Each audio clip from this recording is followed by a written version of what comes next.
News Bharti सादर करत आहे बातमीनामा। येत्या काही वर्षात भारत आणि रशिया संबंध अधिक दृढ होतील असा विश्वास पंतप्रधान नरेंद्र मोदी यांनी काल मॉस्को इथं व्यक्त केला। रशियाचे राष्ट्राध्यक्ष व्लादिमीर पुतिन यांच्याशी मोदी यांची भेट झाली। पुतिन यांनी त्यांचं औपचारिक स्वागत केलं।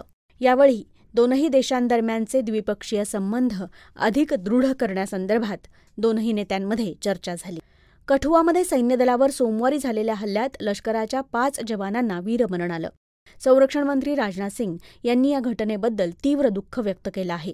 या कठीण काळात संपूर्ण देश जवानांच्या कुटुंबियांच्या मागे उभा आहे, असं ते आपल्या समाज माध्यमांवरच्या संदेशात म्हणाले। या पार्श्वभूमीवर जम्मू काश्मीरमधल्या कठुआ जिल्ह्यातल्या माचेडी भागात संरक्षण दलांनी शोधमोहीम सुरू केली आहे। सीमेपलीकडून आलेल्या 3 ते 4 दहशतवाद्यांनी हा हल्ला केल्याचा अंदाज आहे। राज्यातल्या विधानसभा निवडणुकीच्या तयारीचा आढावा काल केंद्रीय निवडणूक आयोगानं घेतला।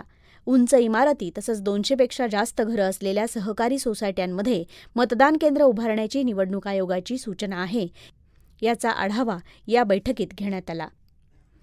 राज्यात बनावट पॅथॉलॉजी लॅबवर नियंत्रण ठेवून त्यांच्यावर कठोर कारवाई करण्यासाठी स्वतंत्र कायदा आणला जाईल, अशी माहिती प्रभारी मंत्री उदय सामंत यांनी विधानसभेत दिली।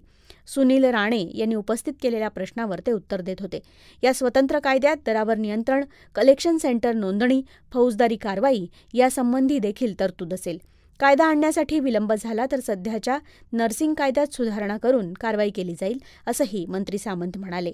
मुंबईतल्या वरळी भागात हिट अँड रन प्रकरणातील मुख्य आरोपी मिहीर शाह याला आता अटक करण्यात आली आहे। भरधाव वेगात BMW कार चालवून महिलेला चिरडल्याची घटना 2 दिवसांपूर्वी घडली होती। या घटनेत संबंधित महिलेचा मृत्यू झाला। मुंबई पोलिसांनी मिहीर शाहला शहापूरमधून अटक केली आहे। याशिवाय त्याची आई आणि बहिणीलाही ताब्यात घेण्यात आल्याची माहिती पोलिसांनी दिली। मोसमी पावसानं काल मुंबई कोकणासह राज्यात सर्वदूर दमदार हजेरी लावली। मुंबई महानगर क्षेत्रात रविवारी मध्यरात्रीपासून झालेल्या पावसानं जनजीवन विस्कळीत झालं आहे। या पावसानं उपनगरीय रेल्वे सेवा विस्कळीत झाली आहे। पुणे आणि नाशिकहून मुंबईकडे जाणाऱ्या अनेक रेल्वे गाड्याही मंगळवारी रद्द करण्यात आल्या। मुंबईतल्या रस्त्यांवर ठिकठिकाणी पाणी साचल्यानं मोठी वाहतूक कोंडी झाली होती। हा होता आजचा बातमीनामा। पुन्हा भेटूया पुढच्या बातमीनाम्यात। तोवर नमस्कार।